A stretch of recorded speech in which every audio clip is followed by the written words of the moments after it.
Michelle Miller from CBS Saturday Morning. Welcome to The Dish. Today we travel from the bayou to the Lone Star State on a quest for delicious Southern staples. We meet Food and Wine's best new chef in his Austin restaurant, where he creates colorful recipes using techniques he learned growing up in northern Mexico. And we stop at a Georgia hotspot serving soul food since 1947 that also became an important meeting place for Martin Luther King Jr. and other civil rights leaders in the 1960s. But we begin in New Orleans, where James Beard award-winning chef Frank Brightson makes diners feel at home. For years, he worked under the legendary chef Paul Prudhomme at the Big Easy's iconic Commander's Palace. And it was Prudhomme who lent the money and provided resources when he believed Brightson was ready to open a restaurant of his own. I got a taste of Brightson's extraordinary dishes. All right, let's see what we got on the order. At the elbow of where the river bends is a shotgun cottage serving up New Orleans cuisine. Start your pork chop anytime. In the Creole tradition. Looking good. For 37 years, Frank Brightson has delivered a cozy feel at the restaurant, which bears his name. You feel like you're in someone's home. Exactly. There's your duck. I like to describe it as creating a bubble around the table. We have the duck with the dirty rice. A place where generations have enjoyed his unique form of hospitality. We're gonna need more shrimp. You know, when I was looking for a restaurant, I was driving the real estate agent crazy. You know, I kept saying, no, no. What do you want? And I said, that stupid answer, I'll know it when I see it. I had one foot in the door and I knew this was my spot. Thank you, chef. He's been cooking up delights ever since, This delicious dish.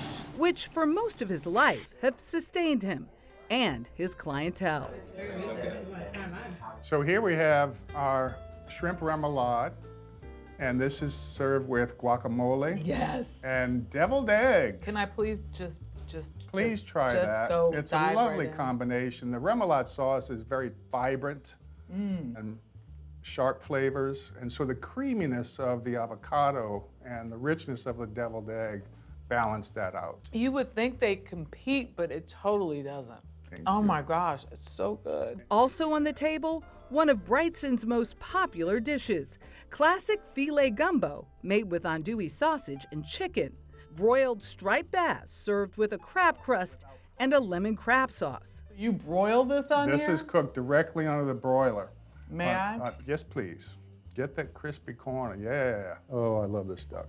Roast duck à l'orange with classic French orange sauce served with dirty rice. We slow roast them for 4 hours until the fat renders out and the meat is very tender. And this is a seasonal sauce. Christmas time is citrus time here in Louisiana. And for dessert, pecan pie made with dark Caro corn syrup. Take us through, because you weren't entirely sure you wanted to go into this industry. How'd you get in? I kind of fell into it, and I think in my generation that was pretty common.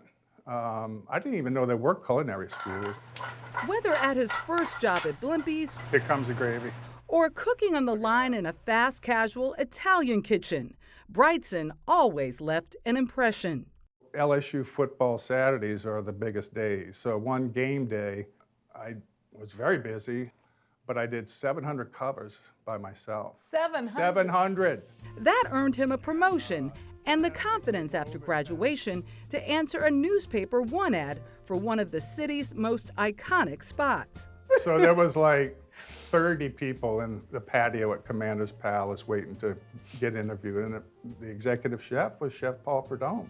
It took 3 hour-long interviews over the course of 3 weeks, but he secured the ultimate job, a culinary education at the premier restaurant with a legend. I had the opportunity to work every station in the kitchen. I learned how to shake a skillet. That was a diploma. Yes, Master's, that was my education. Oh, that's a bachelor's and a PhD. Truly, that's the difference between blackening and grilling. He learned to cook outside the box. Blackening, like browning vegetables, like the vegetables for our gumbo, for instance. You know, onion, celery, bell pepper is such a huge part of our cooking. and build relationships from suppliers to his competition. And it was Paul Prudhomme, Larry Forgione at an American place who researched Native American dishes, etc. Alice Waters at Chez Panisse, and even Wolfgang Puck in LA. And so those four chefs especially became the forefront of American food movement. And I was part of that. I was along for the ride, and it was marvelous. Not long after, Paul Prudhomme launched K. Paul's in the French Quarter, and after 7 years of working together, he set up Brightson on his own. Kay and Paul were amazing people, and they lent me the money, the support, set me up with an attorney, a CPA, a real estate agent. You know, I owe them everything. Here in City Park's Botanical Garden, the sweetest 10 acres in the city. During the pandemic, Brightson restored the spirits in his community with an outdoor cooking class. He found refuge in the great outdoors of a city park. In 2021, as we were, inching out of the pandemic, I got together with Paul Soniat here, and we had the idea to host some cooking classes and let people gather again and share some joy again. Order 1 catfish, 1 Barbie, 1 scallop, a house, and a Caesar fish on side.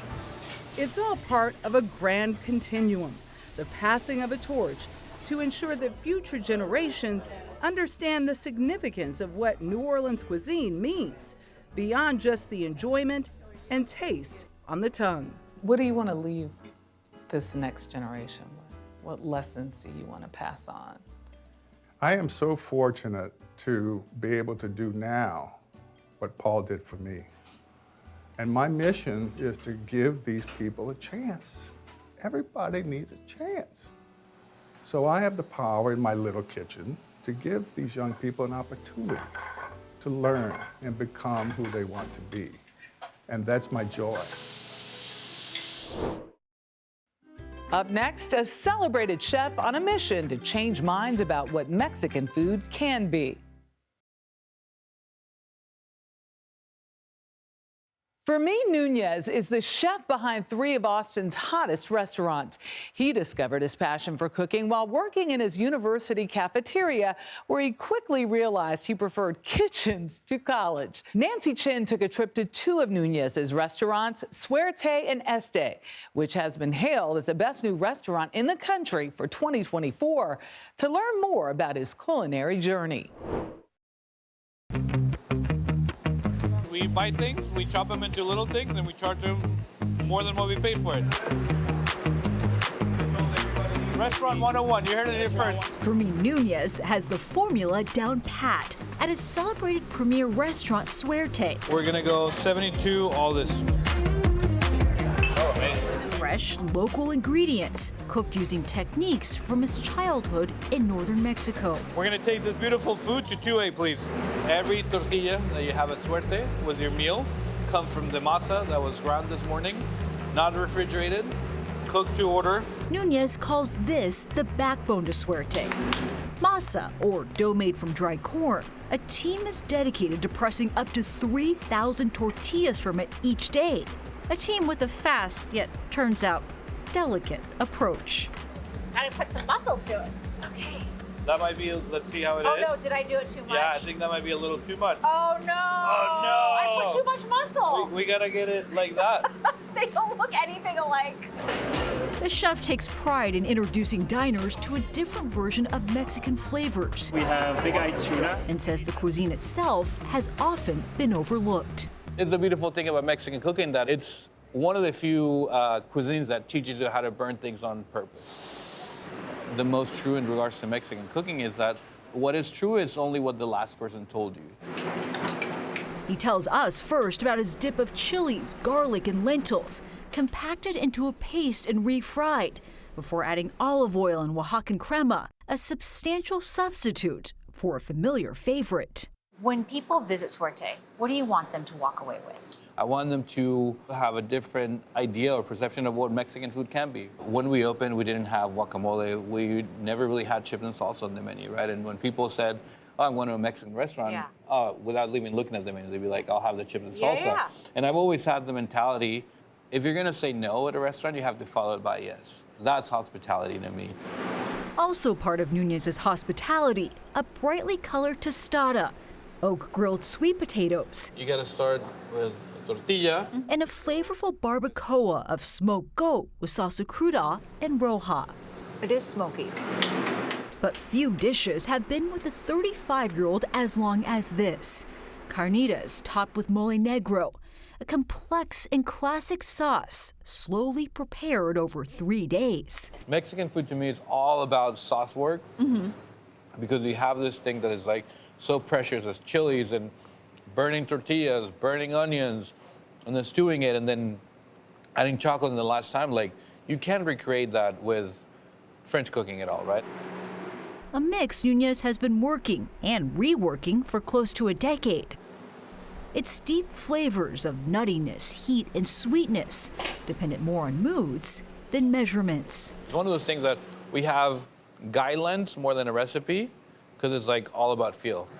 I myself have taken mole off the menu because I was the one that was doing it. It was bitter. It was not balanced. It reflected your mood. Yeah, it was very unbalanced, just like I was. The restaurateur didn't always see food as an expression of himself. As a child, stability was his priority, as he spent his adolescence moving back and forth between Mexico and Texas. It wasn't until college that Nunez finally found his passion in the campus cafeteria. I was a sandwich artist. I worked the Mongolian grill a little bit. I also worked the pizza station. But it was being in that special part of the kitchen that is like the camaraderie that I felt with everybody. I love that you go to college and then the place that you feel the most excitement is in the dorm room cafeteria. And things like that were like giving me all those flags that college was not going to be for me. After switching to culinary school, he began learning the ropes in San Antonio restaurants, but uncertainty loomed. Were there challenges in coming up through these kitchens with your immigration status? Yeah, that was one of the hardest things I went through. So I came here on a student visa, and I overstayed my welcome. The challenge of going to Mexico and earning a living on a cook's salary was really frightening for me. But it was something that I was also very ashamed of, because I don't think people really understand of what you go through when you are undocumented, right? You don't have that fear of like driving to the grocery store and getting pulled over, and then maybe you don't make it back home. As Nunez waited for legal residency, the kitchen became his refuge. The beautiful thing about working the grill station on a Friday night is that you can't think about your immigration status because the steak needs to be at the pass in 6 minutes. That's also been my relationship with cooking. It's allowed me to manage my problems, but also like digest them. He stayed focused on that part, eventually working his way up through some of Austin's best kitchens before opening Suerte. And a year after being named Food and Wine's best new chef, Nunez officially became an American citizen in 2022.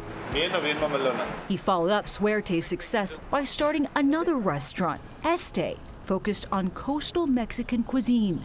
The corn is over there. It also houses a large garden for his restaurants his mother now volunteers in. You could say that Fermin cooks the food, but you help grow it. That's right. That's what I do. So this is your crop right This here. is my crop here. Yes. Something Nunez made possible by sponsoring her residency, and they hope her soon-to-be citizenship. Look at that. Thank you. Smell. Smell it. That was the biggest thing that I wanted to be a citizen for, to extend that to my mother through residency, to like extend that to somebody you love so much is the best feeling ever. We don't have to worry about much now. At this point, every problem is fixable, you know? Yeah. Because we've gone through so much. Nunez was named a semifinalist for a James Beard Award, and Este has been repeatedly hailed as one of the best new restaurants in not only Austin, but the country. When you think about that and you think about what you went through. Absolutely. I mean, if that's not the American dream, I don't know what it is, right? I think it's like sticking to what I believed in, what I love, and not representing my country that I love so much in a different country. Like, I love that I get to do that every day. Up next, we visit an historic Georgia spot serving up soul food for nearly 80 years. Atlanta restaurant Pascals has been beloved since brothers James and Robert opened it in 1947. Famous for its soul food, including a fried chicken recipe on the menu for nearly 8 decades. It was also an important stop on the campaign trail for political hopefuls and a place where leaders gathered during the civil rights movement.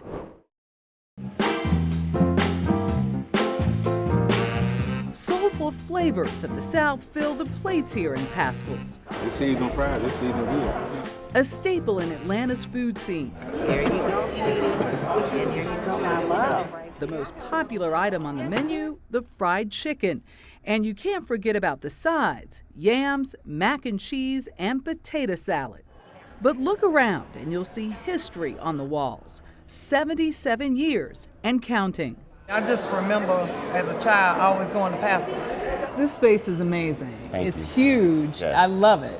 Yes. But this isn't the OG. This is not the OG. The OG is actually around the corner.